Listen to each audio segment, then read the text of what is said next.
আর কি, জারণ বিজারণ একসাথে ঘটে। বইটা বন্ধ করো, শুধু খাতা খোলো, খাতায় যা লেখি সব কপি করো, ঠিক আছে?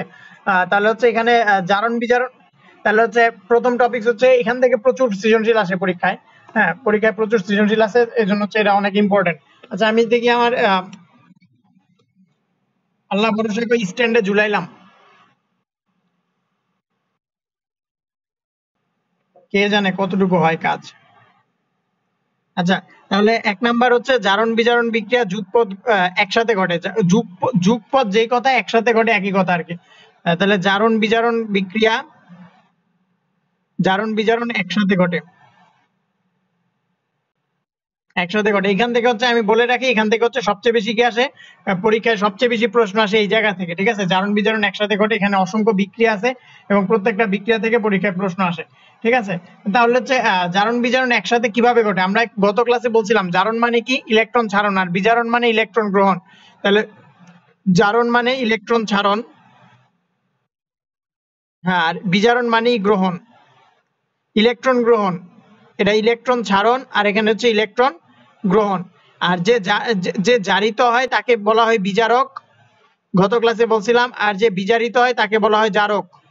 এই কথাগুলো বলছিলাম না? আচ্ছা, তাহলে হচ্ছে এখন জারণ বিজারণ বিক্রিয়া যুগপৎ ঘটে বা একসাথে ঘটে। যুগপৎ নামটা মনে রাখবা, যুগপৎ বা একসাথে একই কথা। তাহলে জারণ বিজারণ বিক্রিয়া যুগপৎ ঘটে বা একসাথে ঘটে, এটা বলতে আসলে কি বোঝায় এটা যদি আমরা ব্যাখ্যা করি, যেমন মনে করো এখানে আছে হচ্ছে সোডিয়াম প্লাস ক্লোরিন। এখানে হাফ ক্লোরিন মানে হচ্ছে একটা ক্লোরিন, হাফ ক্লোরিন মানে হচ্ছে Cl2 আছে, তার মানে দুইটা ক্লোরিনকে যদি আমরা অর্ধেক করে দিই তাহলে একটা ক্লোরিন পাওয়া যাবে। তাহলে সোডিয়াম প্লাস ক্লোরিন বিক্রিয়া করলে পাওয়া যায় হচ্ছে সোডিয়াম ক্লোরাইড এটা পাওয়া যায়।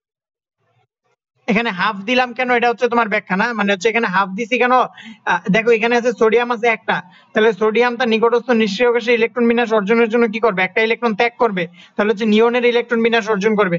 আর ওই একটা ইলেকট্রন হচ্ছে ক্লোরিন গ্রহণ করবে, ক্লোরিন গ্রহণ করে তার নিকটস্থ আর্গনের ইলেকট্রন বিন্যাস অর্জন করবে। এখানে আছে দুইটা ক্লোরিন, কিন্তু হচ্ছে ক্লোরিন দুইটা কেন দেওয়া হয়েছে, কারণ ক্লোরিন হচ্ছে একা থাকতে পারে না, ক্লোরিন একটা দ্বিপারমাণবিক গ্যাস, সে একা থাকতে পারে না, জোড়ায় জোড়ায় থাকে। এজন্য হচ্ছে আমি এক জোড়া আনছি, এনে এটারে অর্ধেক করে দিছি যেন হচ্ছে একটা থাকে, কারণ আমার একটা দরকার, সোডিয়ামের সাথে একটা বিক্রিয়া করে। জিনিসটা বুঝছো?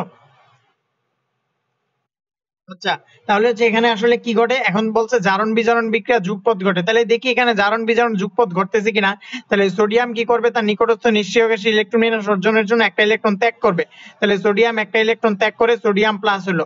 এই যে ইলেকট্রন ত্যাগ করা মানে কি জারণ, জারণ মানে ইলেকট্রন ছাড়ন। তাহলে এখানে সোডিয়ামের জারণ ঘটছে, আর এই সোডিয়ামকে কি বলা হবে, এখানে বলা হবে বিজারক।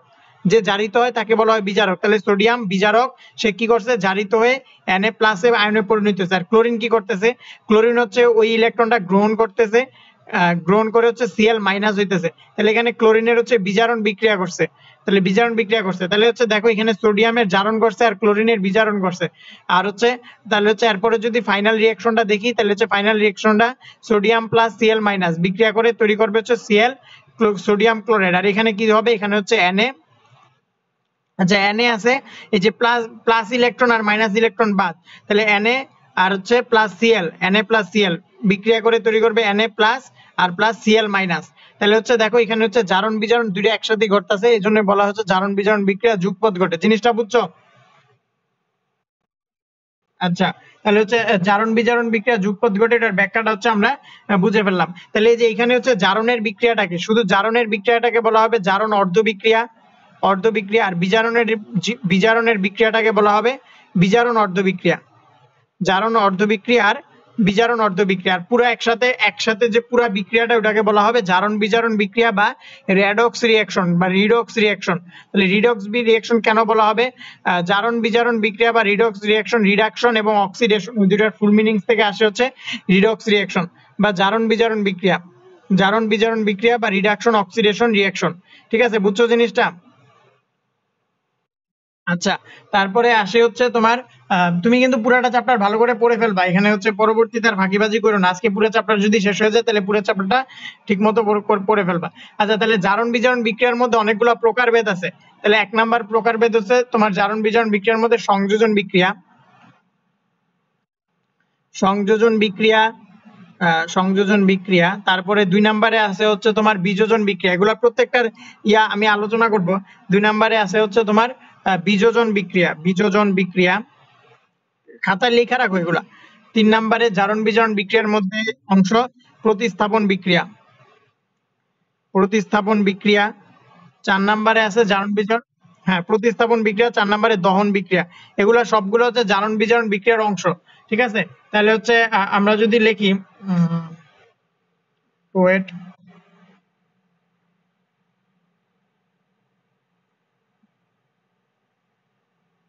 আচ্ছা তাহলে হচ্ছে জারণ বিজারণ বিক্রিয়ার মধ্যে যদি আমরা দেখি তাহলে সংযোজন বিক্রিয়া, ঠিক আছে। তাহলে সংযোজন বিক্রিয়া কি? সংযোজন মানে হচ্ছে সংযোজন একটা, সংশ্লেষণ একটা, বিযোজন একটা, বিশ্লেষণ একটা। তাহলে সংযোজন বিক্রিয়া আর সংশ্লেষণ বিক্রিয়ার মধ্যে এখানে একটু পার্থক্য করতে হবে। আগে হচ্ছে আমরা সংযোজন বিক্রিয়াটা দেখি। যেমন হচ্ছে এখানে দেখো ফেরিক ক্লোরাইড, হ্যাঁ FeCl2, FeCl2 ফেরিক ক্লোরাইডের সাথে যদি হচ্ছে আমার তোমার আচ্ছা এখানে একটা জিনিস মনে রাখবা সব সময়, দুইটা ক্লোরিন ফেরিকের, এটা হচ্ছে ফেরাস ক্লোরাইড, ফেরাস ক্লোরাইড। ফেরামের যোজনী যদি 2 হয় তখন ওটাকে বলা হয় ফেরাস। ফেরামের যোজনী যদি 2 হয়, ফেরামের যোজনী দেখো এখানে 2, কারণ হচ্ছে আমরা জানি কি FeCl2 এখানে ক্লোরিনের নিচে যে সংখ্যাটা এটা হচ্ছে তোমার ফেরামের যোজনী, আর ফেরামের নিচে যে সংখ্যাটা এটা হচ্ছে ক্লোরিনের যোজনী। আমরা ষষ্ঠ অধ্যায়ে শিখছিলাম নাকি? কোন একটা মৌলের যোজনী হচ্ছে অপর মৌলের নিচের সংখ্যাটা, অপর মৌলের নিচের সংখ্যাটা। যখন একটা যৌগ গঠিত হয় দুইটা মৌল দ্বারা, তখন অপর মৌলের নিচে যে সংখ্যাটা থাকে এটা হচ্ছে আরেকটা যে মৌল থাকে প্রথম মৌলের যোজনী। এখানে ক্লোরিনের ফেরামের নিচে যে 1 আছে এটা হচ্ছে ক্লোরিনের যোজনী, আর ক্লোরিনের নিচে যে 2 আছে এটা ফেরামের যোজনী। আর মনে রাখবা ফেরামের দুইটা, ফেরামের যার মানে হচ্ছে তোমার যোজনী দুইটা, একটা হচ্ছে 2 আর একটা হচ্ছে 3। তাহলে ফেরামের যোজনী যখন 2 ব্যবহৃত হয় তখন ওটাকে বলা হচ্ছে ফেরাস ক্লোরাইড, আর ফেরামের যোজনী যদি 3 হয় তখন ওটাকে বলা হবে ফেরিক ক্লোরাইড। বোঝা গেছে? আচ্ছা তাহলে হচ্ছে এখানে হচ্ছে ফেরাস ক্লোরাইড, তাহলে মনে হচ্ছে FeCl2, FeCl2 ফেরাস ক্লোরাইড যদি ফেরাস ক্লোরাইড যদি ক্লোরিনের সাথে যুক্ত হয় তাহলে হচ্ছে এখানে দেখো দুইটা মানে হচ্ছে ফেরাস ক্লোরাইড আর ক্লোরিন মানে দুইটা দুইটা বিক্রিয়ক যুক্ত হয়ে একটা উৎপাদ তৈরি করছে FeCl3, ফেরিক ক্লোরাইড তৈরি করছে। দেখো মানে হচ্ছে দুইটা বিক্রিয়ক মিলে একটা উৎপাদ তৈরি করে, অর্থাৎ সংযোজনের মাধ্যমে একটা নতুন যৌগ তৈরি করে, তাহলে এটাকে বলা হবে তোমার কি সংযোজন বিক্রিয়া। মনে থাকবে সংযোজন বিক্রিয়া, সংযোজন বিক্রিয়া হচ্ছে। আচ্ছা সংযোজন বিক্রিয়া বুঝলাম। এখন দেখো এখানে হচ্ছে এটা ছিল যৌগ, এটা ছিল যৌগ আর হ্যাঁ বলো কোনটা? আচ্ছা এটা কি 2 FeCl2 এর সাথে ক্লোরিন যুক্ত করে FeCl3 হয়েছে। তার মানে হচ্ছে এখানে কি ছিল, এখানে ফেরামের যোজনী ছিল 2, এখানে ফেরামের যোজনী হয়ে গেছে 3। ফেরামের দুইটা যোজনী মানে ফেরাম আরো দুইটা চাইলে ইলেকট্রন গ্রহণ করতে পারে বা একটা ইলেকট্রন গ্রহণ করতে পারে। এখানে হচ্ছে ফেরাম কি করছে, FeCl2 ছিল তখন হচ্ছে 2 FeCl3 হয়ে গেছে। বুঝছো জিনিসটা? দেখো মানে হচ্ছে এখানে আচ্ছা ওই সমতাকরণ করার জন্য, সমতাকরণ করলে হয় না করলে হয়, কারণ আমি তো তীর চিহ্ন দিছি, সমান চিহ্ন দেই নাই। বুঝছো জিনিসটা? আচ্ছা বাট সমতাকরণ করাই ভালো, জিনিসটা ভালো করে বোঝা যায়, ক্লিয়ার কনসেপ্ট ক্লিয়ার হয়। আচ্ছা তাহলে সংযোজন বিক্রিয়া বুঝলাম। সংযোজন বিক্রিয়ার মধ্যে এখানে একটা জিনিস বোঝার আছে। এখানে দেখো এখানে একটা যৌগ আর এখানে একটা মৌল, অর্থাৎ একটা যৌগ একটা মৌল মিলে একটা যৌগ গঠন করছে। অর্থাৎ যখন একটা যৌগ একটা মৌল মিলে যৌগ গঠন করে তখন এটাকে বলা হয় সংযোজন বিক্রিয়া। আর যদি দুইটা মৌল মিলেই যেমন নাইট্রোজেন প্লাস 3 অণু হাইড্রোজেন বিক্রিয়া করে আমার অ্যামোনিয়া তৈরি করে, 2 অণু অ্যামোনিয়া তৈরি করে, হ্যাঁ 2 অণু অ্যামোনিয়া তৈরি করে, তাহলে এটাকে বলবো হচ্ছে সংশ্লেষণ রিঅ্যাকশন। সংশ্লেষণ কেন? কারণ দুইটা মৌল মিলে একটা যৌগ গঠন করে, অর্থাৎ যখন দুইটা মৌল বিক্রিয়কের মধ্যে দুইটাই মৌল থাকে তখন হচ্ছে ওই দুইটা বিক্রিয়ক মিলে যদি একটা উৎপাদ তৈরি করে তখন ওটাকে বলা হয় সংশ্লেষণ বিক্রিয়া। আর বিক্রিয়কের মধ্যে যদি একটা মৌল একটা যৌগ থাকে অথবা দুইটাই যৌগ থাকে তখন ওই বিক্রিয়াটাকে বলা হয় সংযোজন বিক্রিয়া। সংযোজন আর সংশ্লেষণের মধ্যে পার্থক্যটা বুঝছো?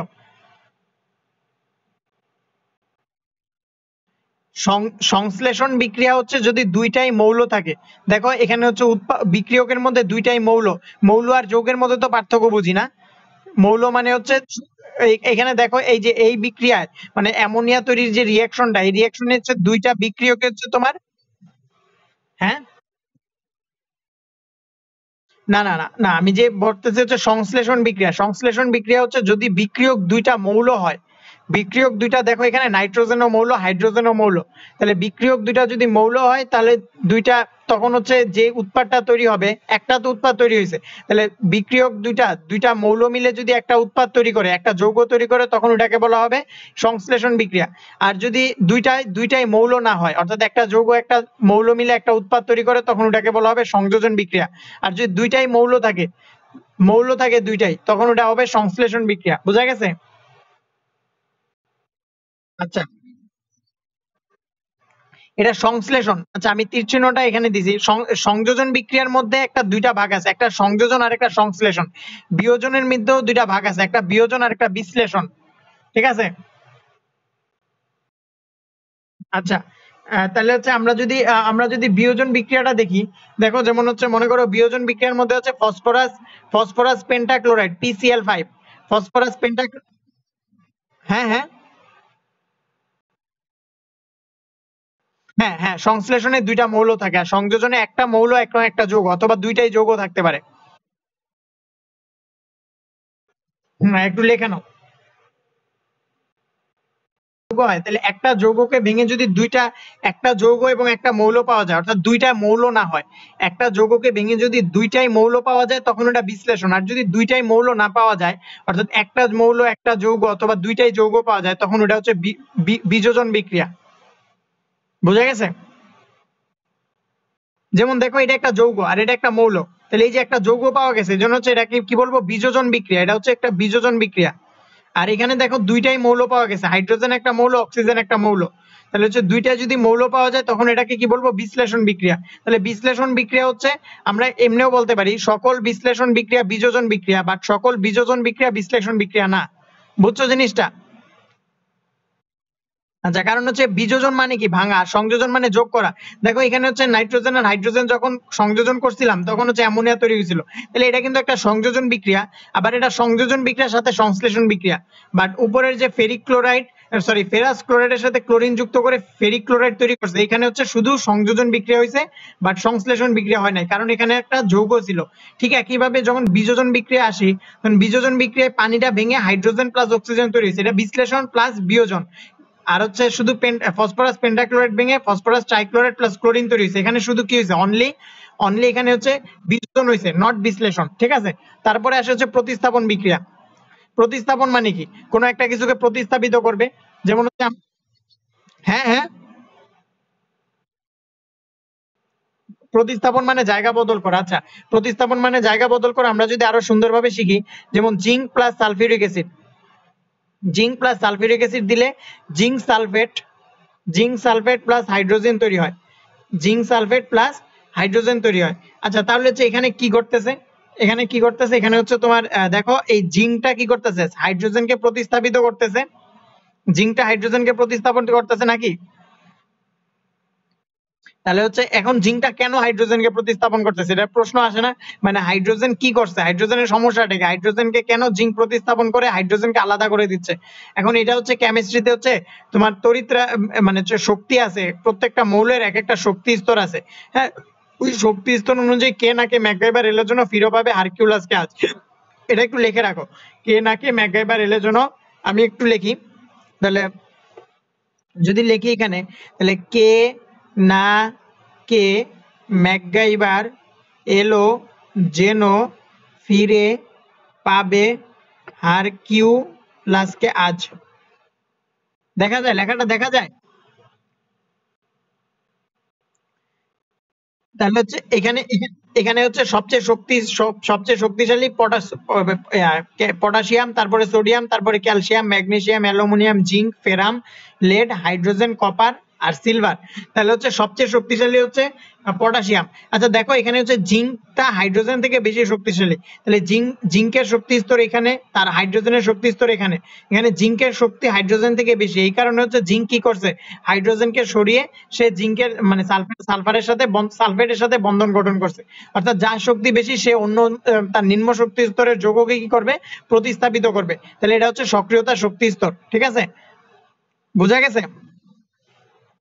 আচ্ছা, তাহলে হচ্ছে এখানে তাহলে প্রতিস্থাপন বিক্রিয়া হচ্ছে একটা যৌগকে প্রতিস্থাপিত করে অন্য একটা যৌগ যদি ওই জায়গাটি দখল করে নতুন যৌগ গঠন করে, তখন ওই বিক্রিয়াকে কি বলা হয়, প্রতিস্থাপন বিক্রিয়া বলা হয়। বোঝা গেছে না?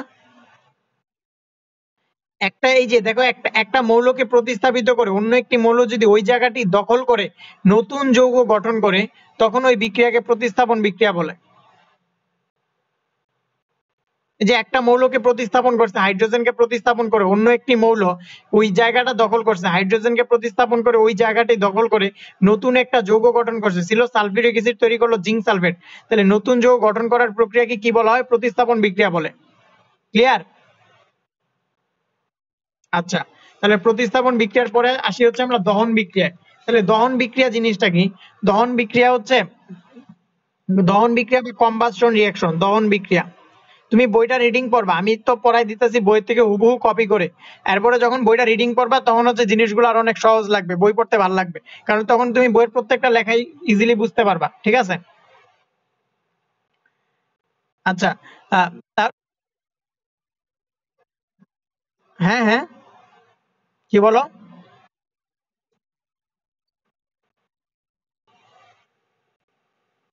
আচ্ছা, তাহলে যেহেতু অক্সিজেন নিজে জ্বলে না, অন্যকে জ্বলতে সাহায্য করে, তার মানে দহন বিক্রিয়া অবশ্যই একটা অক্সিজেন থাকবে। তাহলে হচ্ছে আমরা যদি দহন বিক্রিয়াটা একটু কমপ্লিট করি, আমরা হচ্ছে গ্যাসের চুলা দেখি না, মিথেন গ্যাসের চুলা হচ্ছে কি থাকে? তোমার মিথেন গ্যাস থাকে। হ্যাঁ, মিথেন গ্যাসের সাথে হচ্ছে অক্সিজেন যুক্ত হয়ে কার্বন ডাই অক্সাইড পানি প্লাস তাপ উৎপন্ন করে। তাহলে হচ্ছে আমরা একটা দহন বিক্রিয়া লিখি, যেমন হচ্ছে মিথেন গ্যাস, এটা হচ্ছে তোমাদের প্রত্যেক বাসায় গ্যাসের চুলায় থাকে মিথেন গ্যাস। এটার সাথে যদি হচ্ছে আমরা অক্সিজেন দেই, যেহেতু দহন বিক্রিয়া অক্সিজেন অন্যকে জ্বলতে সাহায্য করে, এজন্য একটা অক্সিজেন দিতে হবে। তাহলে অক্সিজেনের উপস্থিতি কোনো একটা যৌগের সাথে যে বিক্রিয়া গঠিত হয় তাকে হচ্ছে দহন বিক্রিয়া বলা হয়। তাহলে হচ্ছে এখানে যদি মিথেনের সাথে অক্সিজেন যুক্ত করি তখন কি হবে? কার্বন ডাই অক্সাইড পানি প্লাস তাপ উৎপন্ন করবে। তাহলে দহন বিক্রিয়া অবশ্যই কি হয়? দহন বিক্রিয়ার নামটা শুনে বোঝা যাইতেছে এখানে কোনো কিছু জ্বলবে, জ্বলে তাপ উৎপন্ন করবে। তাহলে এটা হচ্ছে একটা দহন বিক্রিয়া, বুঝছো? বলো। তাহলে দহন বিক্রিয়া বোঝা শেষ না? তাহলে হচ্ছে আমরা এটা কি, এটা এতক্ষণ যে বিক্রিয়াগুলো পড়লাম এগুলা কি টাইপসের বিক্রিয়া ছিল বলতে পারো? এগুলা সবগুলাই তো রাসায়নিক বিক্রিয়া। আবার রাসায়নিক বিক্রিয়ার প্রকারভেদ আমরা জারণ সংখ্যার উপরে ভিত্তি করে রাসায়নিক বিক্রিয়াকে দুই ভাগে ভাগ করেছিলাম। একটা হচ্ছে রিডক্স বিক্রিয়া বা জারণ বিজারণ বিক্রিয়া, আর একটা হচ্ছে নন রিডক্স বিক্রিয়া বা যেটা জারণ বিজারণ বিক্রিয়া না, অর্থাৎ ইলেকট্রনের স্থানান্তর একটাতে হয় আরেকটাতে ইলেকট্রনের স্থানান্তর হয় না। এতক্ষণ আমরা যে বিক্রিয়াগুলো শিখছি এগুলা ছিল হচ্ছে জারণ বিজারণ বিক্রিয়া। কিভাবে জারণ বিজারণ বিক্রিয়া, এগুলার কি উদাহরণ দেওয়া লাগবে? এগুলোর উদাহরণ চাইলে দেওয়া যেতে পারে। এবং হচ্ছে যেমন এই যে এতক্ষণ আমরা যে বিক্রিয়াগুলো শিখলাম, সংযোজন, বিযোজন, প্রতিস্থাপন, দহন, এগুলা কি বিক্রিয়া? এগুলো হচ্ছে জারণ বিজারণ বিক্রিয়া। পরীক্ষায় হচ্ছে এইসব বিক্রিয়া থেকে প্রচুর উদাহরণ আসবে। যেমন বলে দিল জিঙ্ক সালফেট এবং জিঙ্ক এবং সালফিউরিক অ্যাসিডের বিক্রিয়া হচ্ছে তোমার কি তৈরি করতেছে? জিঙ্ক সালফেট প্লাস হাইড্রোজেন তৈরি করতেছে। এখানে বললো হচ্ছে দেখাও যে এই বিক্রিয়ায় জারণ বিজারণ যুগপৎ ঘটে, এটা আলোচনা করো। তাহলে পারবা না পরীক্ষায় আসলে এটা আলোচনা করতে? আচ্ছা, আমি এটা একটু দেখাই দিই। হুম, আমরা একটা প্রতিস্থাপন বিক্রিয়া হচ্ছে জারণ বিজারণ যে যুগপৎ ঘটে ওটা দেখবো। তাহলে আমরা এতক্ষণ যে বিক্রিয়া চারটা শিখলাম এগুলো হচ্ছে জারণ বিজারণ বিক্রিয়ার প্রকারভেদ। এরপরে আমরা যে অংশটা শিখবো এটা হচ্ছে নন রিডক্স বিক্রিয়া, অর্থাৎ যেটা ইলেকট্রনের স্থানান্তর ঘটে না, যে সকল বিক্রিয়ায় ওই বিক্রিয়ার আমরা কয়েকটা প্রকারভেদ শিখবো। তাহলে এখানে হচ্ছে আমরা প্রতিস্থাপন বিক্রিয়া যে জারণ বিজারণ বিক্রিয়া তার একটা প্রমাণ আমরা দেখি। ঠিক আছে? তাহলে প্রথমে কি ছিল? জিঙ্ক ছিল প্লাস সালফিউরিক অ্যাসিড ছিল। তাহলে আমার তৈরি করছে, যেহেতু প্রতিস্থাপন বিক্রিয়া জিঙ্ক হাইড্রোজেন থেকে বেশি শক্তিশালী, তৈরি করছে হচ্ছে জিঙ্ক সালফেট প্লাস কি হাইড্রোজেন না? জিঙ্ক সালফেট প্লাস হাইড্রোজেন তৈরি করছে। আচ্ছা, এখানে হচ্ছে আমরা আমরা জারণ সংখ্যা ওই দিন শিখছিলাম, জারণ সংখ্যা বলছিলাম হচ্ছে স্বাধীন অবস্থায় মৌলের জারণ সংখ্যা কেমন থাকে? শূন্য থাকে। তার মানে এখানে জিঙ্কের জারণ সংখ্যা শুরুতে শূন্য। তারপরে পরবর্তীতে কি হয়েছে? জিঙ্ক সালফেটের সাথে যুক্ত হয়েছে। কিভাবে যুক্ত হয়েছে? সালফেটের জারণ সংখ্যা আমরা জানি হচ্ছে যৌগমূলকের জারণ সংখ্যা সালফেটের জারণ সংখ্যা -2। তার মানে জিঙ্কের জারণ সংখ্যা আবার হচ্ছে একটা আস্থা মূলকের, হ্যাঁ, একটা আস্থা যৌগের জারণ সংখ্যা নরমালি শূন্য থাকে। তাহলে এখানে জিঙ্কের জারণ সংখ্যা কত? x plus -2 equals to 0। তার মানে এখানে x এর জারণ সংখ্যা হচ্ছে +2। তার মানে এখানে জিঙ্কের জারণ সংখ্যা ছিল শূন্য, হয়ে গেছে কত? এখানে +2। তার মানে জিঙ্ক কি করছে? দুইটা ইলেকট্রন ত্যাগ করছে। আমি এখানে দেখাইতে পারবো জিঙ্ক কি করতেছে? দুইটা ইলেকট্রন ত্যাগ করে জিঙ্ক 2+ আয়নে পরিণত হইতাছে না? আর এখানে হচ্ছে হাইড্রোজেনের জারণ সংখ্যা কত? এখানে বিক্রিয়কে হাইড্রোজেনের জারণ সংখ্যা বলতে পারো কত? এখানে বিক্রিয়কে হাইড্রোজেনের জারণ সংখ্যা হচ্ছে, দুইটা হাইড্রোজেন আছে আর সালফেটের জারণ সংখ্যা তো -2। তার মানে দুইটা হাইড্রোজেনে প্রত্যেকটা হাইড্রোজেনের জারণ সংখ্যা +1 করে। তাহলে দুইটা হাইড্রোজেনের জারণ সংখ্যা +2।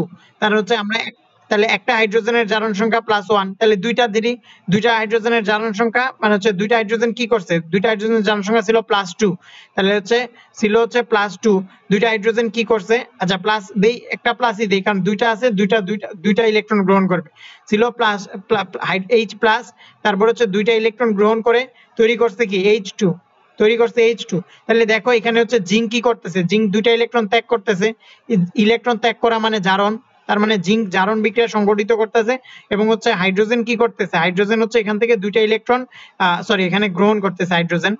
তাহলে হাইড্রোজেন কি করতেছে, এই যে জিঙ্ক যে দুইটা ইলেকট্রন ত্যাগ করলো, ওই দুইটা হাইড্রোজেন প্রত্যেকটা একটা করে দুইটা ইলেকট্রন গ্রহণ করে H2 তে পরিণত হইতাছে, তাহলে এখানে কি হয়েছে, বিজারণ বিক্রিয়া হয়েছে।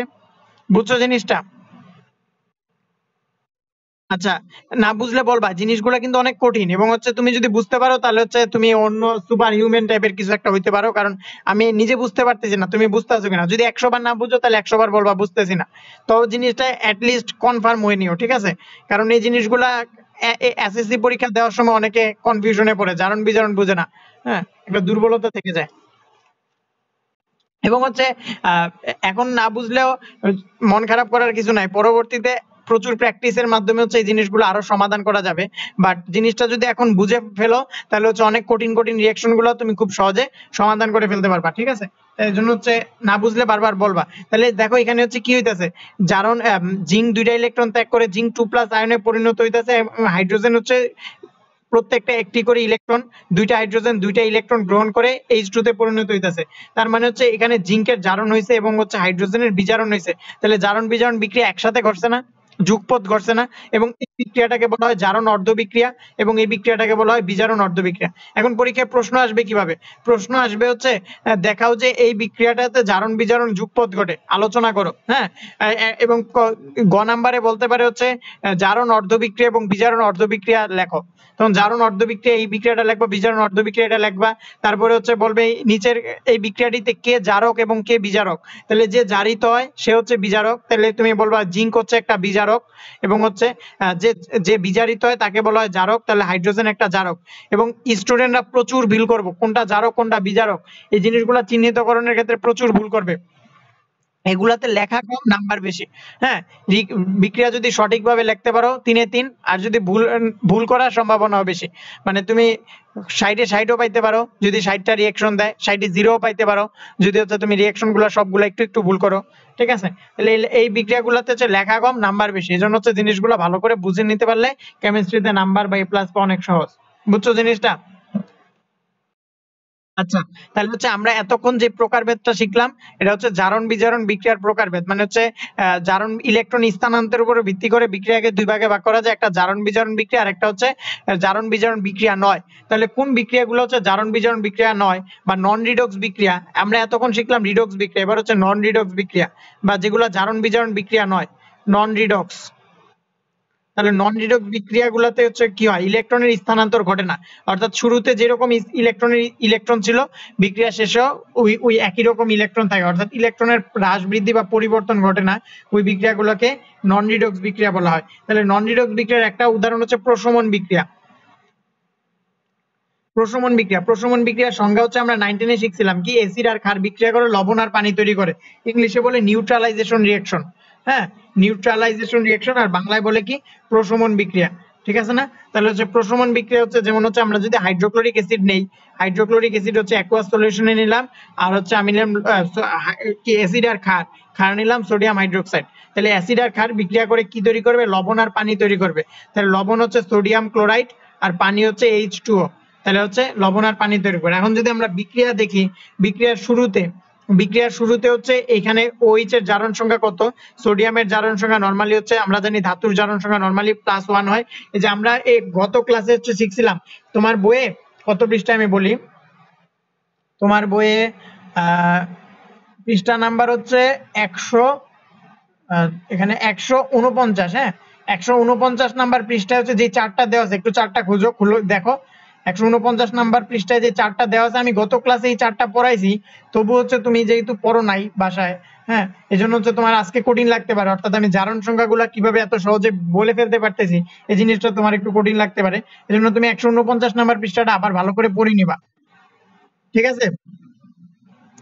তোমার বইয়ের 149 নাম্বার পৃষ্ঠাটা। আর আমার লেকচারটা পড়বা, গত ক্লাসে আমি যে লেকচারটা দিছি তোমার খাতায় তো তুলছিলা, জারণ সংখ্যাগুলো তোমার খাতায় একবার বলছিলাম, তুমি লেখা তুলছিলা। ওই লেকচারটা, আগের লেকচারটা ভালো করে পড়বা, তাহলে হচ্ছে জারণ সংখ্যা চিহ্নিতকরণে তোমার সব সমস্যার সমাধান হয়ে যাবে। এখন এখানে হচ্ছে আমি বলতেছি হচ্ছে এখানে জারণ সংখ্যার কোনো পরিবর্তন ঘটে না, অর্থাৎ বিক্রিয়কে জারণ সংখ্যা যত থাকে উৎপাদেও জারণ সংখ্যা একই থাকে। দেখো একই থাকে কিনা আমি এটা প্রমাণ করি। যেমন আমরা বলছিলাম হচ্ছে ধাতু সমূহের জারণ সংখ্যা নরমালি হচ্ছে 1 হয়, তাহলে সোডিয়ামের জারণ সংখ্যা +1 আর অক্সাইডের জারণ সংখ্যা হচ্ছে -1 হয়, তাহলে অক্সাইডের জারণ সংখ্যা -1। এখানে ক্লোরিনের জারণ সংখ্যা -1, হাইড্রোজেনের জারণ সংখ্যা নরমালি +1 হয়, তাহলে হচ্ছে এখানে -1 +1, তাহলে হাইড্রোজেনের +1, ক্লোরিনের -1, সোডিয়ামের +1, অক্সাইডের -1। এখানেও একই অবস্থা, সোডিয়ামের +1, ক্লোরিনের -1, হাইড্রোজেনের +1 এবং হচ্ছে অক্সাইডের -1। তার মানে হচ্ছে এখানে জারণ সংখ্যা এবং এখানে জারণ সংখ্যা দুইটা সমান। তার মানে এটা একটা প্রশমন বিক্রিয়া এবং একটা নন রিডক্স বিক্রিয়া। প্রশমন বিক্রিয়া কেন? যে বিক্রিয়ার মাধ্যমে অ্যাসিড ক্ষার বিক্রিয়া করে লবণ আর পানি তৈরি করে তাকে প্রশমন বিক্রিয়া বলে। তাহলে যেহেতু এই বিক্রিয়া অ্যাসিড ক্ষার বিক্রিয়া করে লবণ পানি তৈরি করছে, এটা একটা প্রশমন বিক্রিয়া।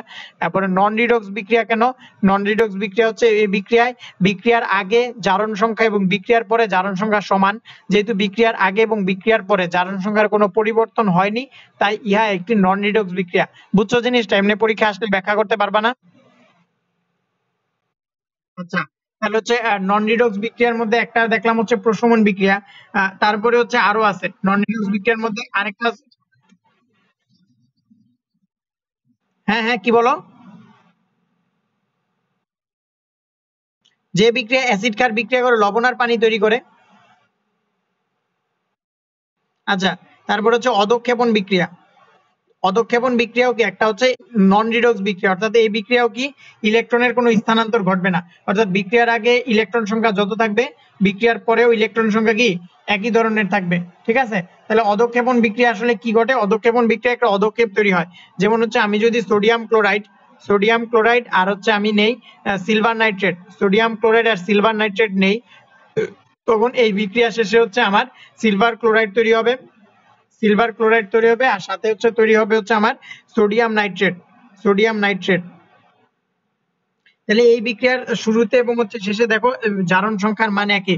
যেমন সোডিয়াম ক্লোরাইডে সোডিয়ামের জারণ সংখ্যা +1, ক্লোরিনের জারণ সংখ্যা -1। হ্যাঁ বলো। হ্যালো, এখন ঠিক আছে?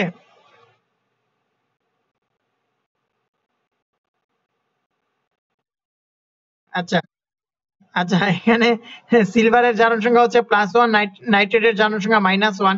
তাহলে এই বিক্রিয়া হচ্ছে দেখা যায় বিক্রিয়া শেষে যে উৎপাদে সিলভারের জারণ সংখ্যা +1, ক্লোরিনের -1, সোডিয়ামের +1 এবং হচ্ছে নাইট্রেটের -1। কি বলো? আচ্ছা, জারণ সংখ্যা এগুলা মুখস্থ করার বিষয় না, এগুলো হচ্ছে তুমি করতে করতে প্র্যাকটিস করতে করতে হয়ে যাবে। আর হচ্ছে জারণ সংখ্যা মানে কি জানো? ওই নিকটস্থ নিষ্ক্রিয় গ্যাসের ইলেকট্রন বিন্যাস অর্জনের জন্য কয়টা ইলেকট্রন ত্যাগ করে অথবা কয়টা ইলেকট্রন গ্রহণ করে, ওইটাই তার জারণ সংখ্যা। যেমন আর হচ্ছে এখানে মানে হচ্ছে যোজনী আর জারণ সংখ্যা প্রায় একই রকম। যেমন সোডিয়ামের যোজনী 1 আর যোজনী আর জারণ সংখ্যা প্রায় একই রকম, বাট যোজনীকে হচ্ছে কোনো প্লাস মাইনাস দ্বারা প্রকাশ করা হয় না, জারণ সংখ্যাকে প্লাস মাইনাস দ্বারা প্রকাশ করা হয়। কেউ যদি ইলেকট্রন ত্যাগ করে তখন হচ্ছে ওখানে জারণ সংখ্যা প্লাস হয়, আর কেউ যদি ইলেকট্রন গ্রহণ করে ওখানে জারণ সংখ্যা মাইনাস হয়। যতটা ইলেকট্রন গ্রহণ করে মাইনাস ততটা। যেমন ক্লোরিন একটা ইলেকট্রন গ্রহণ করে, এজন্য ক্লোরিনের যোজনী জারণ সংখ্যা -1। সোডিয়াম একটা ইলেকট্রন ত্যাগ করে, এজন্য সোডিয়ামের জারণ সংখ্যা +1। বুঝছো জিনিসটা? আচ্ছা, তাহলে হচ্ছে এখানে হচ্ছে অদক্ষেপণ বিক্রিয়া কেন? অদক্ষেপণ বিক্রিয়া মানে হচ্ছে যে রাসায়নিক বিক্রিয়ায় কোনো বিক্রিয়ক বিক্রিয়া করে অদক্ষেপ তৈরি করে, ওই বিক্রিয়াটাকে কি বলা হয়? অদক্ষেপণ বিক্রিয়া বলা হয়। যেমন হচ্ছে এখানে সোডিয়াম ক্লোরাইড আর সিলভার নাইট্রেট বিক্রিয়া করে সিলভার ক্লোরাইডের একটা অদক্ষেপ তৈরি করে, অর্থাৎ একটা সলিড হয়ে যায়, কঠিন হয়ে যায় এবং হচ্ছে এটা বিক্রিয়ার নিচে অদক্ষেপ তৈরি করে, এজন্য এই বিক্রিয়াটাকে বলা হয় একটা অদক্ষেপণ বিক্রিয়া। তাহলে আমরা নন রিডক্স বিক্রিয়ার দুইটা প্রকার শিখলাম। নন রিডক্স বিক্রিয়া দুই প্রকার, একটা প্রশমন বিক্রিয়া আর একটা অদক্ষেপণ বিক্রিয়া। আমরা যদি আরেকটা অদক্ষেপণ বিক্রিয়ার উদাহরণ লিখি তাহলে আশা করি জিনিসটা ক্লিয়ার হবে। যেমন হচ্ছে আমরা যদি সোডিয়াম সালফেট লিখি Na2SO4, দেখো এখানে হচ্ছে সোডিয়াম সালফেট কেন? সালফেটের জারণ সংখ্যা কত? সালফেটের জারণ সংখ্যা আমরা জানি -2। তোমার বইয়ে আছে যে তো 149 পৃষ্ঠার 4টাতে দেখবা যৌগমূলকের জারণ সংখ্যা, ওখানে দেওয়া আছে সালফেটের জারণ সংখ্যা -2। ঠিক আছে, তাহলে হচ্ছে সালফেটের জারণ সংখ্যা -2 আর হচ্ছে সালফেটের যোজনী কত +2 মানে হচ্ছে অনলি 2 কারণ হচ্ছে আমরা জানি এইটার যোজনী হবে অপর ওই মৌলের নিচের সংখ্যাটা আর এই সোডিয়ামের যোজনী হবে সালফেটের নিচের সংখ্যাটা দেখো সালফেট SO4 পুরাটার নিচে কিন্তু কোনো সংখ্যা নেই এটা পুরাটা হচ্ছে একটা যৌগমূলক যৌগমূলক কাকে বলে অনেকগুলো পরমাণু মিলে যদি একটা পরমাণুর মতো আচরণ করে তখন ওই যৌগটাকে বলা হয় যৌগমূলক ঠিক আছে ওই অনেকগুলা পরমাণুকে একত্রে কি বলা হয় যৌগমূলক বলা হয় যেমন এখানে দেখো সালফার অক্সিজেন এই দুইটা মিলে হচ্ছে টোটাল সালফার আছে একটা অক্সিজেন আছে চারটা তাহলে পাঁচটা পরমাণু মিলে একটা পরমাণুর মতো আচরণ করতেছে তাহলে যদি অনেকগুলো পরমাণু মিলে একটা পরমাণুর মতো আচরণ করে তাহলে ওই পরমাণু গুচ্ছটাকে বলা হয় যৌগমূলক বুঝছো জিনিসটা হ্যালো হ্যালো ঠিক আছে আমার এখানে দেওয়া আছে হচ্ছে সোডিয়াম সালফেট দেওয়া আছে তাহলে হচ্ছে সোডিয়াম সালফেটের সাথে যদি আমি বেরিয়াম ক্লোরাইড যুক্ত করি BaCl2 বেরিয়াম ক্লোরাইড যুক্ত করি তাহলে এখানে আমার তৈরি হবে barium sulphate BaSO4 barium sulphate যেটা হচ্ছে সলিড বেরিয়াম সালফেট প্লাস 2 অণু sodium chloride barium sulphate plus sodium chloride তৈরি হবে ঠিক আছে তাহলে হচ্ছে এটা কি ধরনের কি বলো